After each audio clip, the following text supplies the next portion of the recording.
The world's eyes will be on Los Angeles in 2028. The Olympics will return to this city for the first time in 44 years. But this time, something is different. Something no Olympic city has dared to attempt before. Los Angeles, a city famous for its freeways, its traffic jams, its car culture, is attempting a bold experiment, hosting a completely car-free Olympics. For a city where nearly 84% of commuters drive to work, where 6.5 million cars pack the roads every single day, this is more than just an Olympic challenge. It's an audacious attempt to rewrite the very DNA of Los Angeles itself. Few Olympic cities have attempted a transformation this ambitious. Can LA pull off the most ambitious transportation experiment in modern history? Will LA set a new global standard, or will it face challenges along the way? What happens next could change LA forever. Angelenos spend an average of 102 hours a year stuck in traffic. That's nearly 5 full days, time that could be spent on work, family, or living. But Los Angeles wasn't always known for gridlock. A century ago, it had one of the world's most advanced electric streetcar networks, over 1,000 miles of track connecting the entire region. Fast, efficient, widely used. Then came the expansion of highways, the rise of personal vehicles, suburban growth. Over time, LA transformed.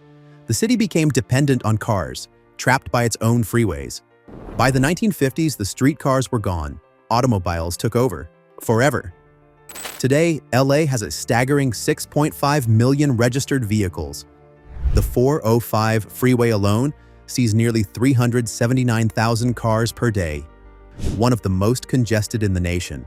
But now, Los Angeles is preparing for something unprecedented. With the 2028 Olympic Games on the horizon, the city is crafting an ambitious plan. A vision for a car-free experience, for visitors, for residents, for the future. Can it succeed? The blueprint. How LA will go car-free. To understand how Los Angeles is attempting this major transformation, we must look at 2 core pillars of the city's plan. The Festival Trail, a 22-mile-long car-free corridor designed to seamlessly connect all major Olympic venues. The 28 by 28 initiative, a massive expansion of LA's transit system, aiming to complete 28 key transportation projects before 2028. These 2 projects are more than just Olympic infrastructure. They are the foundation for a new Los Angeles, one that could finally break free from its traffic gridlock and car dependency. The Festival Trail, the backbone of the car-free Olympics, the boldest car-free initiative in LA's history, a 22-mile-long non-vehicular corridor connecting all major Olympic venues via walking paths, bike lanes, and micro-mobility options like electric scooters. The route, the trail will stretch from Los Angeles International Airport and LAX in the west to the Rose Bowl in Pasadena, ensuring that athletes, fans, and residents can move between Olympic venues without ever needing a car. Start LAX. International visitors will arrive at LAX and immediately access the trail. Sophie Stadium, Inglewood, hosting soccer and the opening ceremonies. Expo Park and Los Angeles Memorial Coliseum, site of athletics and the Olympic flame. Downtown LA, Crypto.com Arena, Convention Center, BMO Stadium. Key locations for basketball, boxing, and fan events. Sepulveda Basin, San Fernando Valley, hosting rowing and canoeing events. And Rose Bowl, Pasadena, one of the oldest Olympic venues used for soccer finals. By linking these venues, the Festival Trail will remove the need for 80,000-plus car trips per day during the Games. How the trail will work? The Festival Trail is designed for seamless movement without cars. Dedicated bike and pedestrian lanes, separated from traffic, ensuring safety. Micro-mobility hubs, stations with e-bikes, scooters, and even e-skateboards.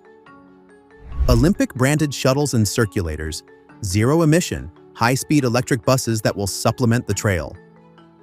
Smart wayfinding technology, air-guided routes, and real-time navigation apps for users. This isn't just about 2028. Once the Games end, the Festival Trail will remain as permanent infrastructure, transforming how residents move through the city forever. The 28 by 28 initiative, LA's biggest transit expansion ever. While the festival trail ensures short-range movement, LA needs a massive overhaul of its public transportation system to handle millions of visitors without cars. Enter the 28 by 28 initiative, a $160 billion investment in 28 transit projects set to be completed before the Games. Metro rail expansions. These rail projects will provide fast, direct connections between key Olympic zones. D-Line, Purple Line. Extension links downtown LA to Beverly Hills and UCLA, slashing commute times. A-Line, Blue Line. Extension to Pomona. Connects East LA, Pomona, and downtown LA. LAX People Mover, a high-speed train linking LAX to the metro rail system, eliminating the need for taxis or shuttles. These expansions will allow spectators, athletes, and media to move across the city without a single car trip. Bus Rapid Transit, BRT, a new traffic-free bus network.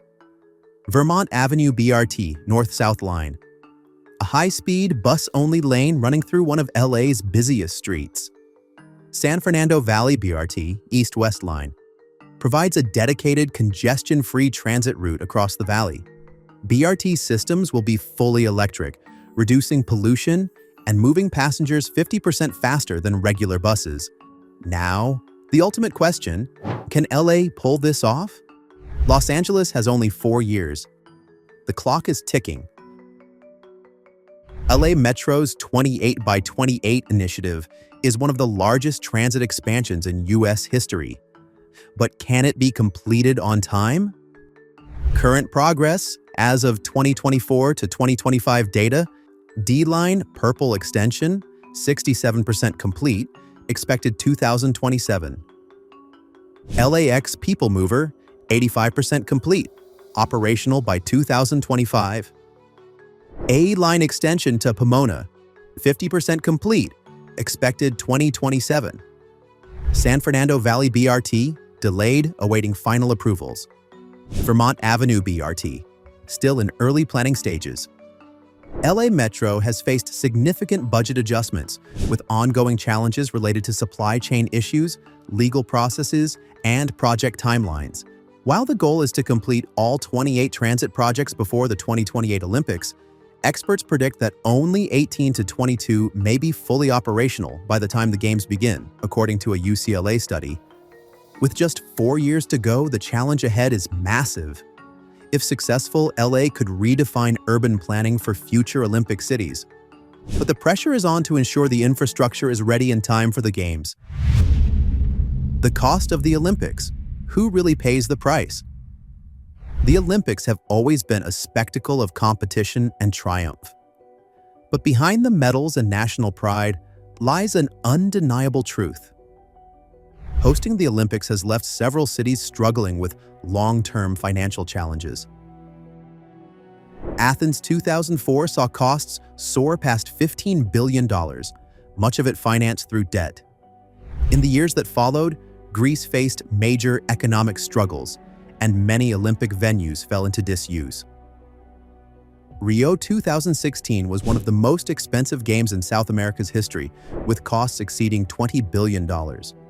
The city later required additional financial support to maintain basic services. And yet, Los Angeles insists that this time will be different. The official budget for LA 2028 is $6.9 billion, significantly lower than past Olympics. The reason? No new stadiums.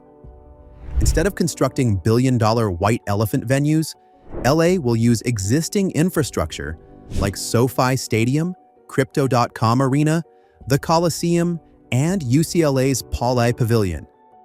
If this strategy works, LA could host the most financially responsible games in modern history. But there are warning signs. A USC study suggests that property values near Olympic venues may rise by 18 to 22% due to new infrastructure and investment in the area. Like other host cities, Los Angeles faces concerns about housing affordability and accessibility, especially as development continues. Large-scale infrastructure projects have led to shifts in local housing markets. And then there's the revenue gamble. The Los Angeles Olympic Committee is banking on $2.5 billion from corporate sponsorships and another $1 billion from ticket sales. But what if those numbers don't materialize? What if the economic benefits of hosting don't outweigh the costs? Los Angeles wants to prove that an Olympic Games can be financially sustainable, but history suggests otherwise.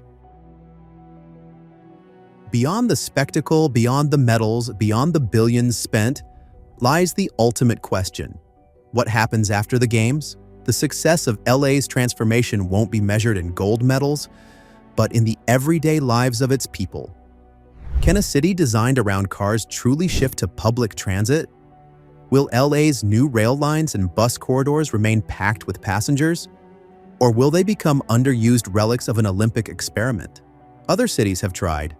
Paris slashed car traffic by 45% in just 7 years by prioritizing bikes and public transit.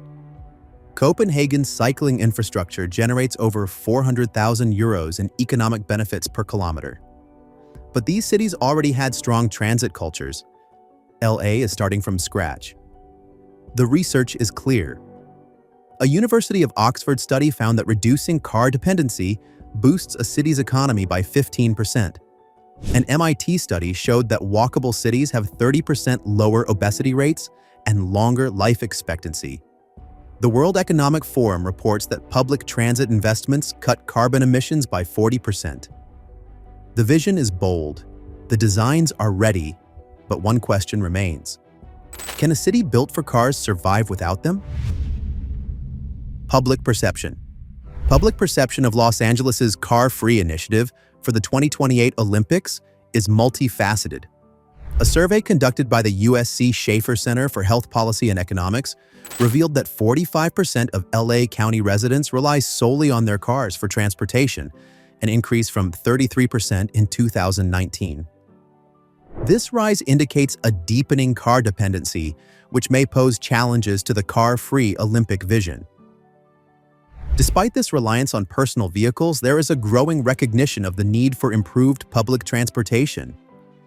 The same survey highlighted that 92% of residents acknowledge the importance of a robust public transit system, though only 51% express satisfaction with the current services. This disparity suggests a public openness to alternatives, provided they are efficient and reliable. The future of Los Angeles is being written right now. If LA succeeds, it could set the standard for how future Olympic cities prepare for the Games.